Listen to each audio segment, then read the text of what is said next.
All right. Hello and welcome everybody who's joining us today. I'd like to thank all of the viewers and our presenters for coming to the Canada Science and Technology Museum's Google Hangout for the Canadian Energy Literacy Network. This webinar is part of a series that's done the last Thursday of each month, and it's an opportunity to gather people together who are interested in energy and education. As always, anyone who's viewing, we encourage you to ask questions or submit some comments. You can do this if you mouse over the top of your screen. You'll see a Q&A app. You just type your questions into there, and they'll appear on the side for us. I'll repeat the questions to make sure everyone is aware of them, and then we'll put them to our presenters normally after they end up finish their presentation. So, aussi, je veux mentionner que les présentations aujourd'hui seront en anglais, mais toujours, si vous avez une question en français, tu peux me demander. Puis moi, je vais traduire pour les personnes qui font les présentations. All right, so today we're going to be talking about natural gas. We earlier in the year talked about oil, but we wanted to also see how natural gas fits into this whole picture of Canada's energy mix. So some people see a low carbon economy is only possible without fossil fuels, whereas others point to the critical role that natural gas can play as a transition fuel. Canada depends on the economic revenue from the natural gas industry, and all predictions for global energy use show a continued reliance on this important resource. Furthermore, fully 1/3 of homes and businesses in Canada are heated with natural gas. So we'd like to ask the question of how can Canada continue to reap the benefits from these fuels while also reducing their environmental impact? And we'd like to also put to our presenters the opportunity to tell us about some of the contributions gas companies are making towards a lower carbon future. I'd also be interested in hearing maybe from them about what the low price of gas is meaning right now for the industry as well as the consumer, and if they have any insight in some of the new technologies that are out there that allow for more efficiency or environmental protection in the either harvesting of this resource or distribution of it. So today we have two experts. We have only one person who's joined us so far. We're waiting for our other person to connect. We're going to be explaining some of this role natural gas plays. We have Marwan El Sayed, who is an engineering or operations engineer within Canada. He's based out of Calgary, but today Marwan is joining us from Grand Prairie. As well, we're going to be having Paula Dunlop, Director of Public Affairs and Strategy with the Canadian Gas Association, joining us shortly. So without any further ado, we'll get to the people you want to hear from, and that would we'll start out with Marwan, and we'll let him take it away. Thanks, Marwan. Perfect, thank you. Let me share my screen here.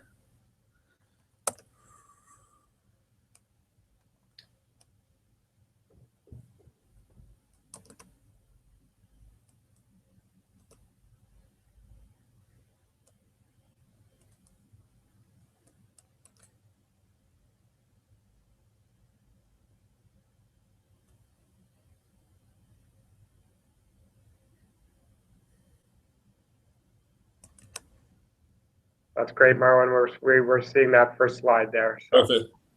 Cool. So thank you everyone for coming. I know Jason introduced me as an expert, but I think I'm far from it yet. I still have a lot to learn, but I would like to say thank you first for the opportunity to come and speak to you guys about natural gas and join in on this conversation. So like Jason mentioned, my name is Marwan Saeed. I'm operations engineer, EIT engineer in training within Canada. So today I wanted to first, just since this is my first time joining the conversation on the Google Hangouts with Let's Talk Energy, I just want to give a quick introduction about me. It won't even take 5 minutes, maybe 1 minute in total. Then I want to just touch on what's causing this conversation, right? We're seeing climate change mentioned in the media now more than ever. Then we'll jump right into the core about coal in Canada, just a brief history, how coal is represented in the industry currently by its numbers, and then this terminology of dirty coal, or it's a term that's being used more often now. And then we'll talk about natural gas in Canada, same type of format. I'd like to first touch on the history of it, and then show it by the numbers of the industry, and then natural gas revolution as to why it's looking like almost like a superhero for a praise and core. Then we'll see what our future represents in terms of Canada's energy, and then the questions can be asked after. And if you have any questions in between, please feel free to ask as well. I might not see them though because my screen's only showing the presentation, but hopefully I'll see them at the end. So jumping right in, just a quick introduction about me, just so you know who's presenting and who I am. I was born and raised in Egypt. I'm not from Cairo, which is what people usually associate Egypt with. I'm from this place in the picture here. It's called Port Said. It's a very nautical location on the beach and water. It's the industry that surrounded the fishing and the marine industry. So the reason I had the opportunity to come here to Canada is my mother had the opportunity to do her PhD here in Canada, and she had a choice between Berkeley University in California or Memorial in Newfoundland, and she chose Memorial, which brought me here to Canada. Funny fact, my first day here in Canada was like a 25 centimeter snowstorm in the winter, so it's my first introduction to Canada was seeing snow that I've never seen before. I'm a mechanical engineering graduate from Dalhousie University. At Dalhousie, I've held a few roles on its student councils and engineering councils, and I've been awarded some scholarships of engineering through Dalhousie and Nova Scotia. And through jobs, I got my first job at McDonald's in high school. Then I jumped into engineering with my first internship at Michelin factory. I've held a position at the Atlantic Council of Engineers. And then I jumped into the oil and gas within Canada. I've been in the oil and gas ever since. I did my first internship in the field within Canada. My second one was as a completions engineer. And now I'm currently doing my new grad rotation as an operations engineer here within Canada. Cool. So now into the good stuff. Climate change in the media. So we've recently, I would say 2015 might be called the year of energy in general. More than ever, we're seeing energy, climate change, and the energy industry mentioned in the media. On my drive to work, I always listen to the radio, and all I hear is talk about climate change, and I've really haven't heard that much in the past. So this is a picture from Talkwalker. What it does is it trends popular tags that were found on social media, whether that's Twitter or Facebook or in the news itself.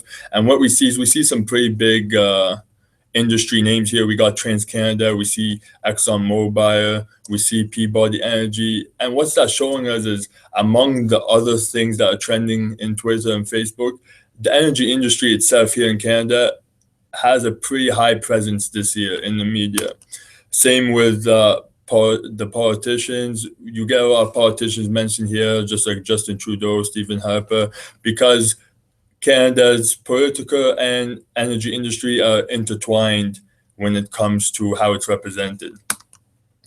As mentioned in Jason's email, there was a Paris World Summit about climate change, right? So when this was occurring, it kind of opened the eyes to millions of people around the world about the climate change issue. Maybe it's something we used to only hear about in school or in our jobs, but this climate change summit was captured all across the media. So it allowed a lot of people's eyes to be open to the situation.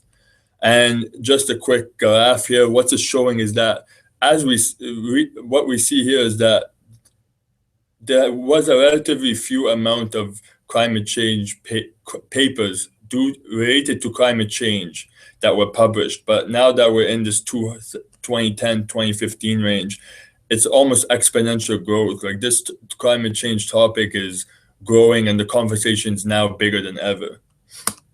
So core in Canada, just a brief history of core. It was first mined in 1639 in New Brunswick. And then by 1825 is when actual commercial mining began. And that was around the same time the railroad in Canada was being built. And that's the same time mines began to appear also in BC and Alberta. And by 1867, the core production reached about 3 million tons. But now jumping into the modern present right now, there's about 6.6 billion tons available is the estimated resource of Canada's core. Right now, we're producing about 68 million tons of core a year. That's pretty big jump compared to the 3 million we were in the past. And there's about 24 mines. So even though core was first discovered in New Brunswick, now the majority of the mines are found in Alberta and British Columbia, with 10 in Alberta and 9 in British Columbia. So in terms of electricity, which is the main use that core is used for, 74% of Alberta's electricity actually is dependent on core currently. And about 73% of Nova Scotia's electricity is dependent on the burning of core. So those are pretty significant numbers. And about 42,000 people across Canada are either directly or indirectly employed in this core industry itself. And that contributes to about $5.2 billion in Canada's GDP. So core, from what it looks like, is such a viable part of Canada's energy industry. But in the recent years, we started to hear this term dirty core pop up in the media and just in the conversation itself. So some pretty big associations have some numbers to report about core. Like the American Lung Association claims that about 13,000 people die each year just from core pollution, which happens when we're burning the core to generate the electricity. Core itself here in Canada is said to contribute about 30% of the global CO2 emissions. Core mining itself requires a lot of water, and this water is about in the range of 260 million. And the problem with using that much water is the handling of it once it's done the use of the mining, which can cause a lot of water contamination. And it's actually, core is one of the highest rated of mercury. So it contaminates core causes a lot of mercury contamination in our waters itself. It's actually the largest source of the human generated mercury, and that's also shown up a lot in the news about fish advisories of whether you can eat certain fish from certain waters. So natural gas in Canada. So just a brief history again about natural gas. 1859 is when we first discovered natural gas. Once again, it was in New Brunswick when we were actually drilling a water well. And then the gas was burned when they were drilling for water. Gas then moved its way to Alberta in 1883. By 1923, Edmonton, the city of Edmonton itself, switched all of its use to natural gas. So it was using it for heating, for the lighting, and for cooking. And by 2001, Alberta's natural gas production was up to about 14 billion cubic feet per day. So natural gas today, the industry by its numbers, about 67% of Canada's total natural gas production comes from Alberta itself. The second highest producer of natural gas in Canada is British Columbia. In terms of the industry itself, about 100,000 are either directly or indirectly employed, and this is not Canada-wide, this is actually just in Alberta itself, which is a pretty big number. And the industry itself, just from Alberta, contributes to about $9.6 billion.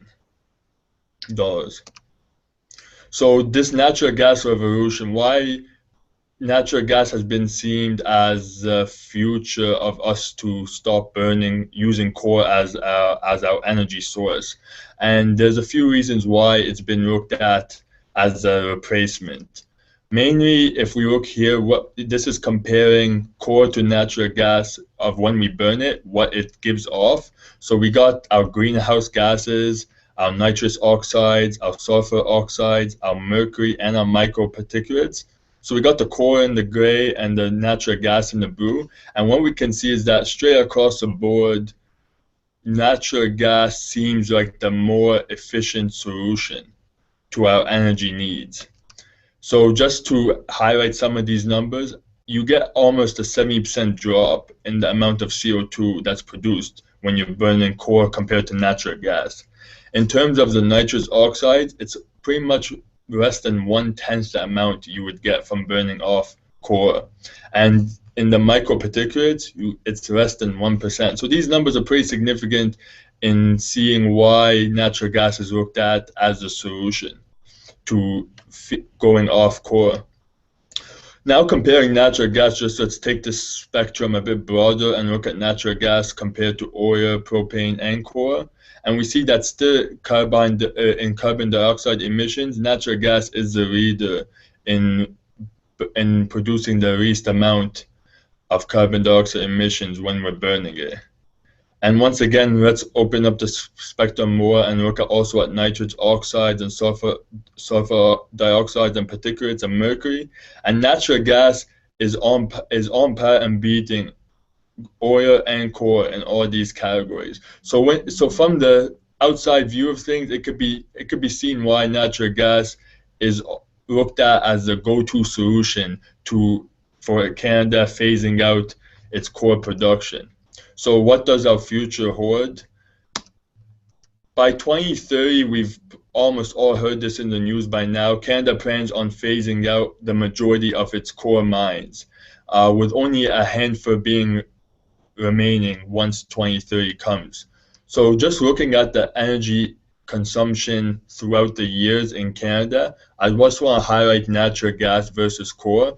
Each of these circles represents provinces in Canada. So here we got Ontario, Saskatchewan's up here, Alberta's over here. And the brown represents the core and the orange represents the natural gas. And this is how much of it compared to the other we are using for electricity generation in Canada. So here we see 2005, core represents the majority of our electricity generation. Jumping in 2010, we could see natural gas did take a bit more of the playground. Once we get to 2020, what we see here is that Ontario plans on completely phasing out its core production. And in the other provinces, the natural gas sector is still growing, causing the core sector to be shrunk more and more. By 2030, we see the natural gas sector grow even more in places like Saskatchewan and Alberta, which are very heavily core dependent for its electricity generation. And by 2040, we see that gap difference grow even more, with the core industry shrinking and the provinces that are heavily dependent on core phasing away from it and finding other uses to generate its electricity. So my presentation itself, my focus was between natural gas and core, but the bigger picture is that Canada's energy generation is much more diverse than that. We have, it's not just going to be, I guess the take-home message I want to say is, yes, natural gas is a leader in one of the fossil fuels that will help us phase out core here in Canada. But it's not the only thing. It's not this superhero magical solution, right? The phasing out of core and having Canada's energy industry become diverse is going to require the other sectors of the industry here, right? So we got water generation and we've got renewable and non-renewable energy sources. And that's pretty much all I have today. And if you guys, I'm still around to answer questions. And if you guys have any more questions that wasn't able to ask or I wasn't able to answer directly right now, I have my email here, just my first name dot my last name @canada.com, and you can feel free to ask me more questions if needed. So let me just jump back to this thing and stop sharing. Well, thank you, Marwan. I'll let you get back to your screen. And we have our other presenter who's been able to join us. Had a little problems getting into the connection, I think, but we have Paula Dunlop, who is with the Canadian Gas Association and is the Director of Public Affairs and Strategy. Paula is going to also be giving us a bit of an overview of the situation of natural gas in Canada. And I have some questions. I already have some questions for Marwan, and I'm sure I'll have more after Paula goes. So I'm going to turn it over to you if you're ready, Paula. Yeah, okay, I've got you on mute here, so I'll take you off.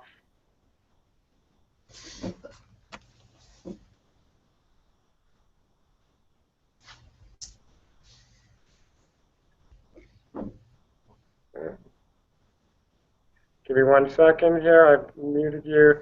I think maybe, Paula, can you unmute yourself from the top?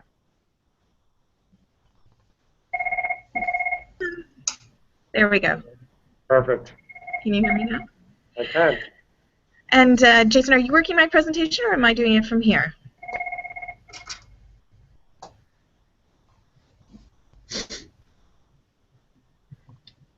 Paula, I can do it from here if you'd prefer. It doesn't matter to me. If I just call it up on my screen, I can do that. Does that work? Okay, so, well, thank you very much. We're not seeing it right now, Paula, so I'll put it on and then you can go. Great, lovely. So while we're just working with technology here, I'll just introduce myself. My name is Paula Dunlop. I'm the Director of Public and Government Affairs with the Canadian Gas Association. And our members are gas distribution companies from across the country. So if you think about who you receive your natural gas bill from every month, if you are connected to natural gas, those are the kinds of members that we have. There are gas distribution companies right across the country, and collectively these companies serve over 20 million Canadians with natural gas, and natural gas collectively meets over 30% of Canada's energy needs. That is predominantly heating, space heating and water heating in homes and businesses. It's also used by large industry, and I'll speak a little bit more about the other markets for natural gas and how natural gas is used in a moment. But thank you, and if we can just go to slide 2, I'll finish up on that.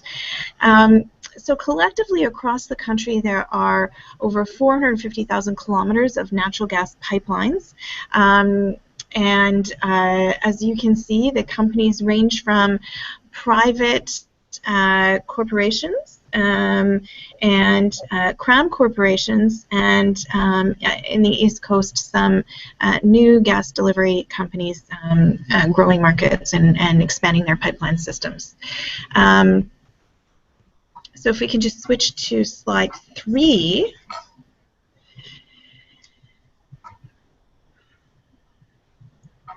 Seeing it there? No.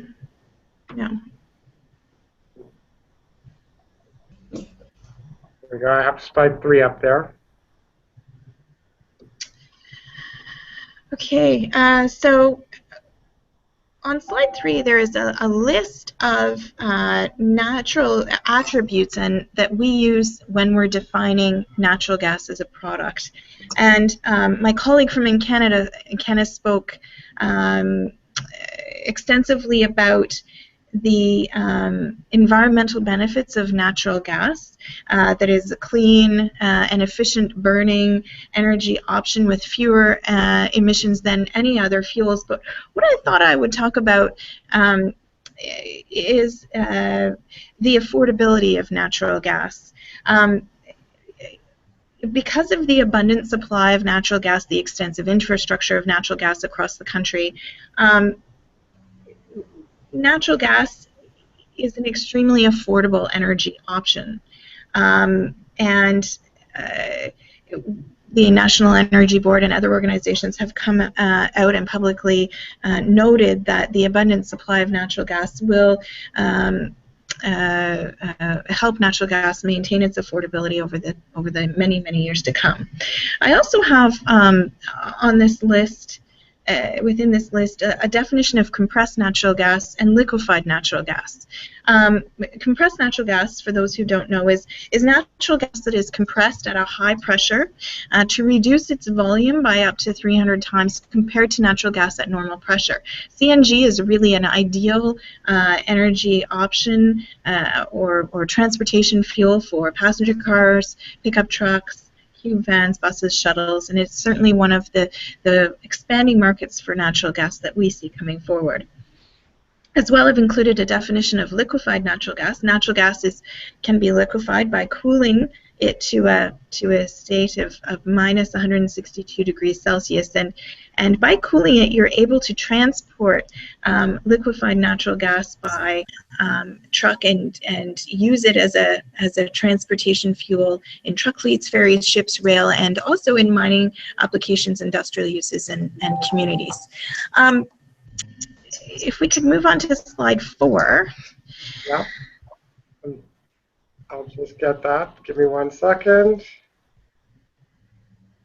Slide 4. Can you see that now, Paula? I'm not, but perhaps your other visitors are showing it. I'm seeing a picture of you, Jason, but that's okay. I'll make sure it's up in a moment. Just keep discussing. So, again, as I mentioned, increased natural gas supply in North America is the primary driver of low natural gas prices, and it has always been competitively priced, but now is even more so. And the chart that hopefully you'll be able to see shortly notes that over time, and this particular chart goes back to 2000, natural gas, both the commodity charge and the delivered charge, the LDC delivered product, is significantly more affordable than propane, home heating oil, diesel, and gasoline. And so when we think about the way natural gas is used in homes, businesses, by industry for power generation, and for as a transportation fuel, not only does it bring the environmental benefits that my colleague from Canada talked about, but it's also a more affordable energy option. Thanks, Jason. If we can move on to slide 5. So we see going forward several areas of opportunity where natural gas can play a role in delivering affordable energy to Canadian homes and businesses, and also can help meet environmental objectives. So the first area of opportunity that I wanted to share, which is and these are all areas where our member companies are interested in expanding markets and are working with stakeholders and various levels of government on. So as you can see by the chart on this picture, if this is a picture of average national residential space and water heating costs in your average residential home, you can see that to use natural gas for space and water heating is significantly more affordable than using some of these other energy options. And so in several communities across the country, the distribution system hasn't been expanded to reach the homeowners and businesses and hospitals, schools, and other industry. And so when we're looking at not just helping reduce emissions, because in fact most of these other energy forms are higher emitting, but also in providing more affordable energy, we are working with those stakeholders to identify ways to expand natural gas pipelines to various parts of Canada and new communities. If we can move on to number 6, please. Another opportunity that the natural gas distribution industry is focused on is the vast northern and remote territory in Canada that, again, is not connected to natural gas and is highly dependent on diesel or propane for energy. Natural gas can be a cleaner and more affordable energy options for these remote communities and industry in the north. What most people don't know is that in Canada, we do have existing LNG facilities. You often hear governments and companies talk about fairly significant LNG export projects, mostly off the west coast of Canada, for the purpose that will be built and for the purpose of exporting liquefied natural gas to Asian markets and other overseas markets to help displace coal and other energy forms. But here in Canada, we actually do have a number of existing LNG facilities. These are on a much smaller scale than those proposed export facilities. They were originally built, most of them in the 1970s, for the purposes of managing peak power. And the picture that you see on the slide right now is a picture of an existing BC in an existing facility in British Columbia. This facility, again, was meant to help manage peak power needs, but with excess supply, LNG supply, being available, the company involved in this project, FortisBC, spent a lot of time thinking about what can we do with that excess LNG supply, and they are now doing two things. They're helping trucks fuel with LNG, so trucks will pull up to this facility and are using LNG as a transportation fuel versus diesel. But what they're also doing is trucking LNG to remote communities, and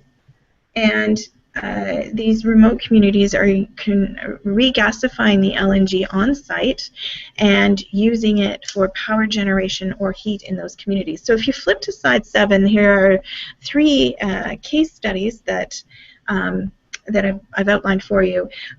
So LNG is currently being trucked over 7,200 kilometers from Delta, British Columbia up to Inuvik, and there it is gasified and used for power generation and heat.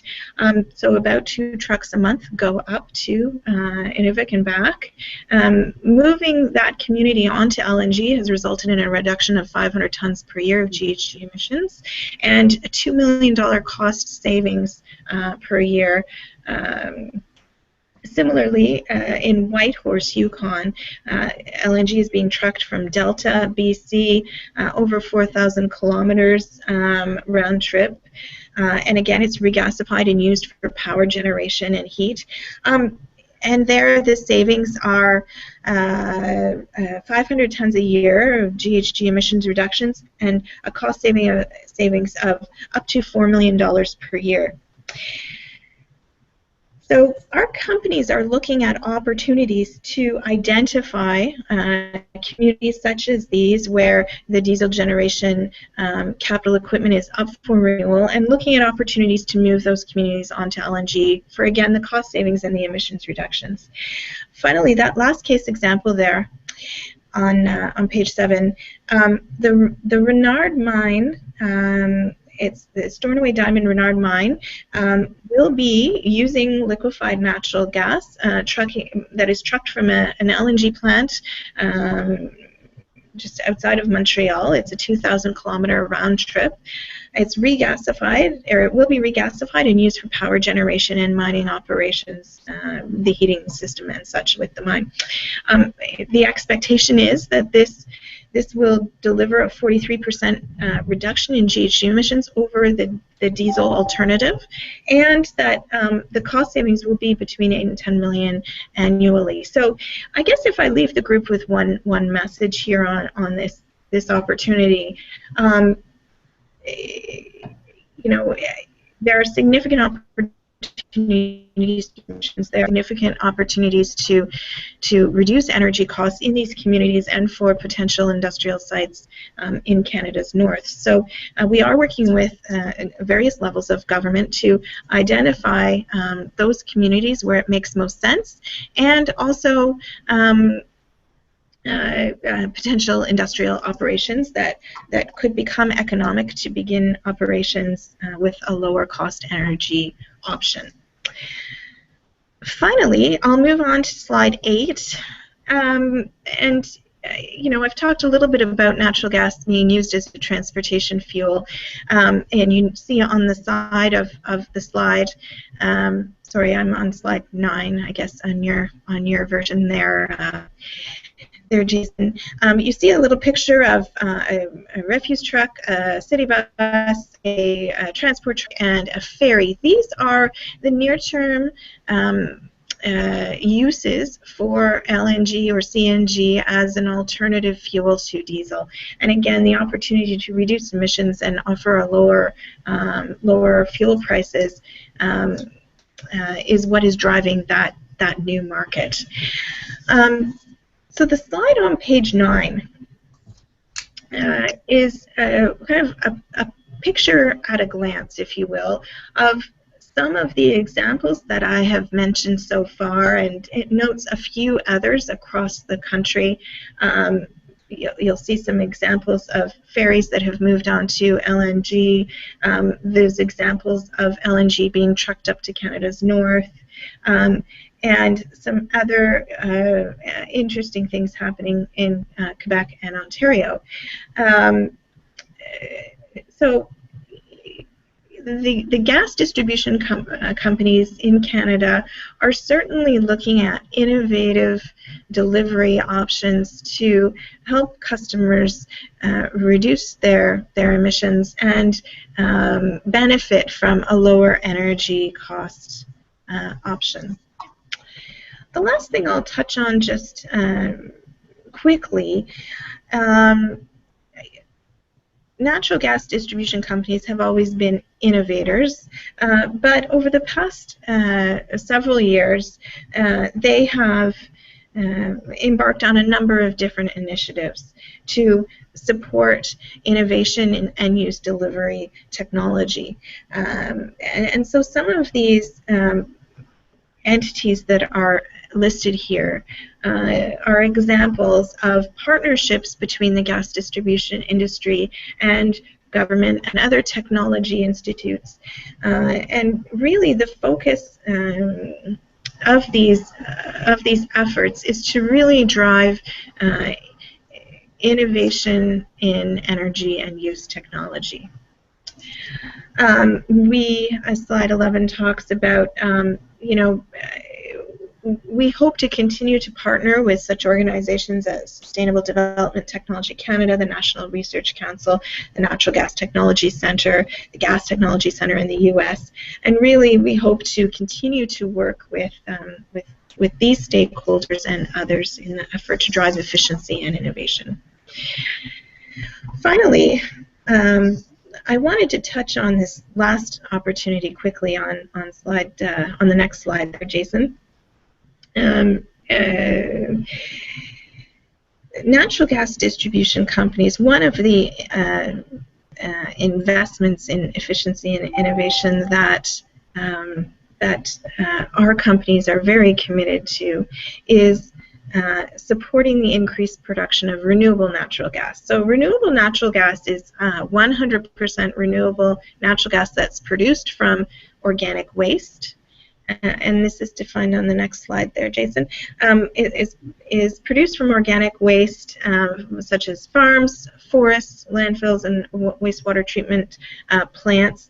The gas that is normally emitted is captured, cleaned, and blended into pipelines and used in the exact same way that natural gas is used in homes, businesses, institutions, and industries. There's no need for appliance upgrades, new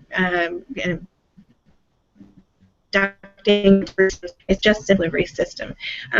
If we can harness, Canada has an enormous RNG potential, production potential. Harnessing even 10% of Canada's RNG potential and blending that into the gas distribution stream would produce enough energy to heat 1 million Canadian homes for a year. So just yesterday, in fact, the gas distribution industry in Canada announced an ambitious target to get to 10% RNG blended gas in their distribution stream by 2030. This would result in a 14 megaton greenhouse gas emission reduction, which is equivalent to removing 3 million passenger cars from the road. So it's something we're very, very excited about, and hoping to work with technology providers and governments to work towards that target. Jason, I'm going to stop there and take any questions from the group on the items that I've talked about so far, or anything else that folks would like to know about natural gas or the natural gas delivery system in Canada. Thanks, Paula. Hopefully those slides came through to the viewers. I was making sure that we were advancing there. I'm just not sure if they were showing up to both of you. So if we have any questions, now would be the time to find out what the viewers were interested in. I'm going to start it out with one, and it's you, Paul, and it's specifically about some announcements I heard, and I'm sure that the Gas Association, you've been dealing with this. It was about recently in Ontario, they were talking about moving people away from gas and onto electrical heating, which, considering the amount of infrastructure that's already in place for gas heating and so many people who rely on that, and also the much cheaper price, you kind of alluded to it in one of your slides, how much cheaper it was. Do you think that that's a realistic ambition, and do you think it's something desirable? To me, it seems kind of short-sighted in terms of the efficiency and the cost of natural gas. So I'm sure the CGA has a position on that, if you could elaborate. Well, thanks, Jason, for the question.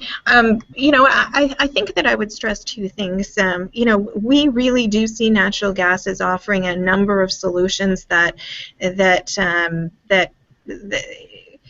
you know, because of its affordability, because of its attributes with respect to its emissions profile, as my colleague from in Canada talked about. You know, natural gas, there is an opportunity for natural gas to help reduce emissions and provide a lower cost energy option to customers, and be they homeowners or small businesses or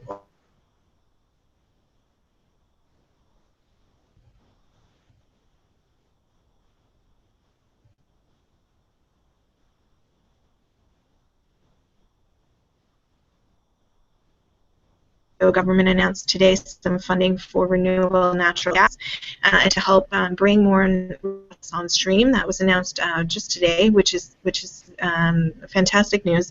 And you know, they have put in place a program to support the extension of gas distribution pipelines to new communities in Ontario, and we expect that program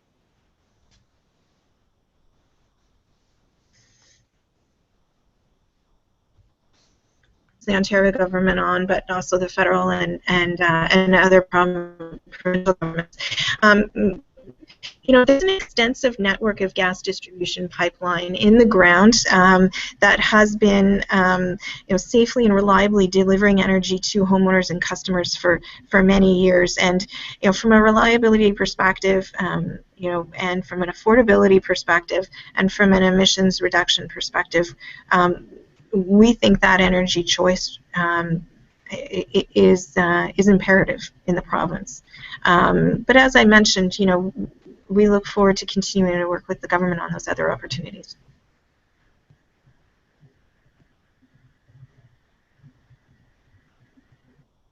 Thanks, Paula.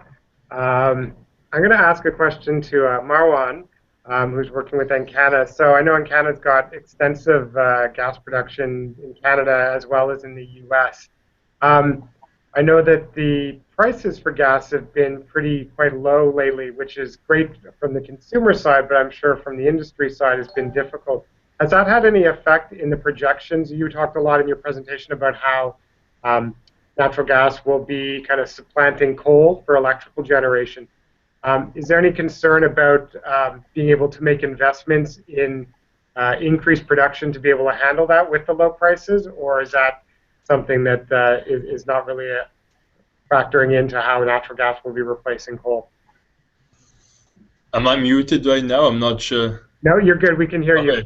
Cool. Great question, first of all. And yeah, the prices have been significantly lower this year, mostly due, first, we've had a much warmer winter across Canada just as a whole.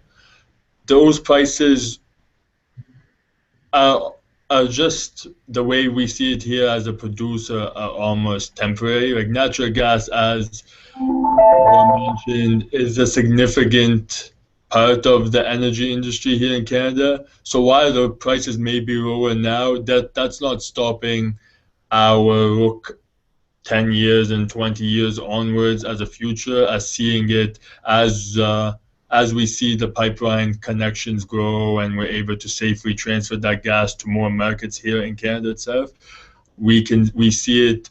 The low prices right now is not affecting the forward-looking future of seeing natural gas become one of the top consumer. So in terms of our investments here, we're still investing heavily in the natural gas production because we look at these prices as just a temporary, and we don't see them staying this low for long. Especially as the markets grow and we start getting access to more of Canada. Great, thanks a lot. I'm not sure if the viewers have any questions. I'm not seeing any at this point. I know sometimes it is hard for me to see them through Google Hangouts, but I'll ask Emily if she's controlling from the other room there, if she can see anything, and she can text them over to me. Paula, did you have anything to add about that, about the effect of pricing on sort of development of the industry? Well, I mean, our focus is really on the downstream, and you know, if you can, you know, circulate my presentation. Feel free to circulate to anybody who is registered. But you know, on that one chart that I had in the presentation that looked at commodity prices across the kind of last, well, going back to 2000, you know, natural gas has always been in a certain bandwidth in terms of its commodity price, and has always been an affordable option for consumers. I think certainly, you know, the changing supply picture in North America, development and better understanding around natural gas production technology has resulted in a supply picture that we just haven't seen before. I mean, this isn't you know, so we foresee that natural gas commodity prices for customers will remain in a bandwidth of in a place that is comfortable for customers. Certainly, you know, it's good for customers.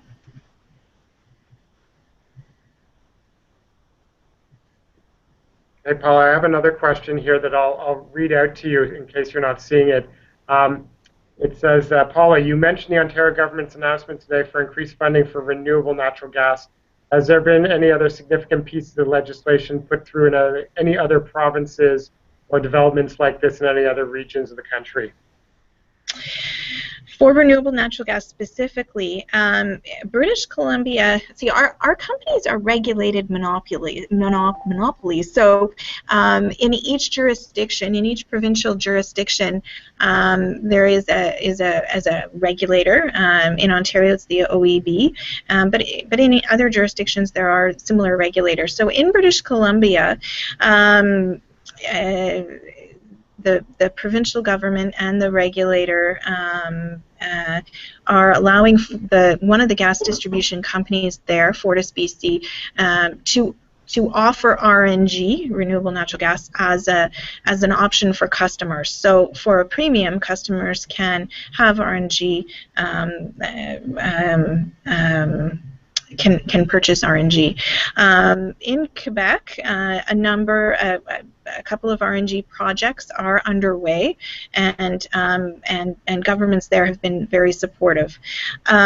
You know, collectively, by the end of 2017, we do see 11 RNG projects developed or underway. So we see this as something that's of great interest to not just gas distribution companies, but governments and RNG technology providers as well. Great, thank you very much. I have another question here, and it could be to either of you. It's, what's the difference between natural gas and shale gas? So. I've done a lot of questions. I'm happy to take this one unless my colleague from Canada wants to. You can go ahead, and then I'll just fill in after if I have more to add. Okay. In terms of in the gas distribution system, natural gas is natural gas, and the difference really is in the type of technology that is used to produce the gas. Basically, and I'll let my colleague from in Canada explain that, but in the system, it is natural gas that's delivered to homes and businesses. Yeah, so exactly what Paula spoke about, the final product that goes to the house is natural gas. The difference in the terminology between the natural gas and the shale gas is the type of formation we're getting it from in the ground and the use of how we're getting it. So shale gas is sometimes often referred to as well as unconventional gas. And what that is just there's a different technology such as fracturing and different methods to retrieve the gas from shale gas rather than natural gas. But once it's refined, the final product that goes to the consumer is natural gas. The terminology itself is just used to determine the type of method that was used to extract it from the actual ground. Yeah, if I could, and I'll just add there, I mean, really what we're looking at is methane, which is one carbon with four hydrogen around it. Yeah. And so whether that's, that's what natural gas is, and whether it comes from a shale formation or a traditional formation, or it's from renewable natural gas, which again is still methane. So it's all really about that methane molecule, which has a lot of energy. Yeah, and one thing to know also, when it's extracted, in terms of the shale gas itself, the methane is mixed in with a lot of other materials. So you got the right oil and you got other forms of gas, and then when it's refined is when you get that methane by itself that's sent to the houses. So it could be mixed in with propane, butane, a few other types of gases as well before it's refined. Right. Cool. Okay, perfect. I got one more question, and then maybe we'll have this as our last one since we're getting close to our time. The question was, I joined late, was curious about what causes the price of natural gas to fluctuate. I don't know who wants to take that.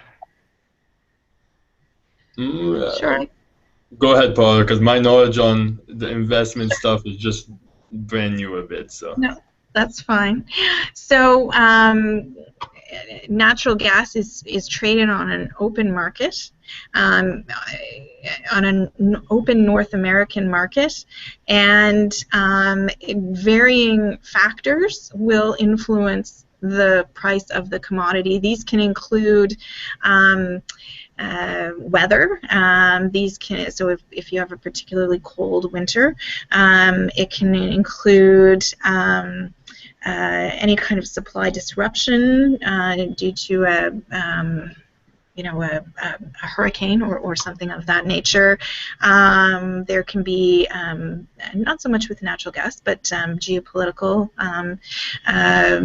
factors that influence the price of natural gas. But I would encourage the person who asked the question to go back to, and Jason, again, you can feel free to circulate my deck.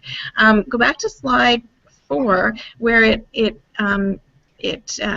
takes a good look at natural gas commodity prices and spot market and takes it back to 2000. And what you'll see is that over those years, the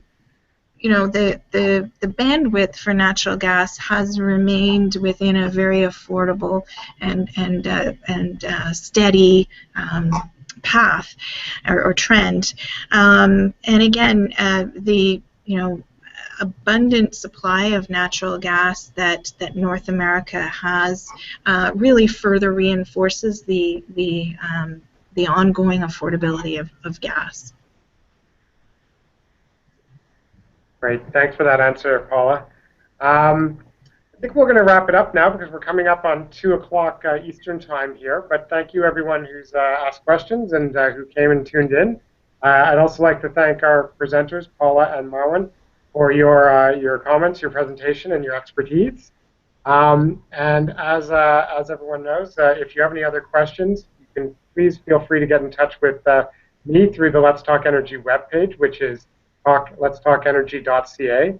You can also reach out to us through Twitter with the hashtag TalkEnergy or @EnerTweets. We are there. And please feel free. Also, if you are looking to present at one of these, we do them the last Thursday of every month. We will be taking a break over the summer months. We know everyone is very busy, so we'll be restarting these in September for the fall season. But if there is something you would like to discuss with the group, please reach out, and we'll be sure to set you up on a panel. Again, thanks to our presenters, and we look forward to seeing everybody again in the fall. Thank you for inviting me. Thanks for coming. Thanks, Paula. No problem. Take care, everyone.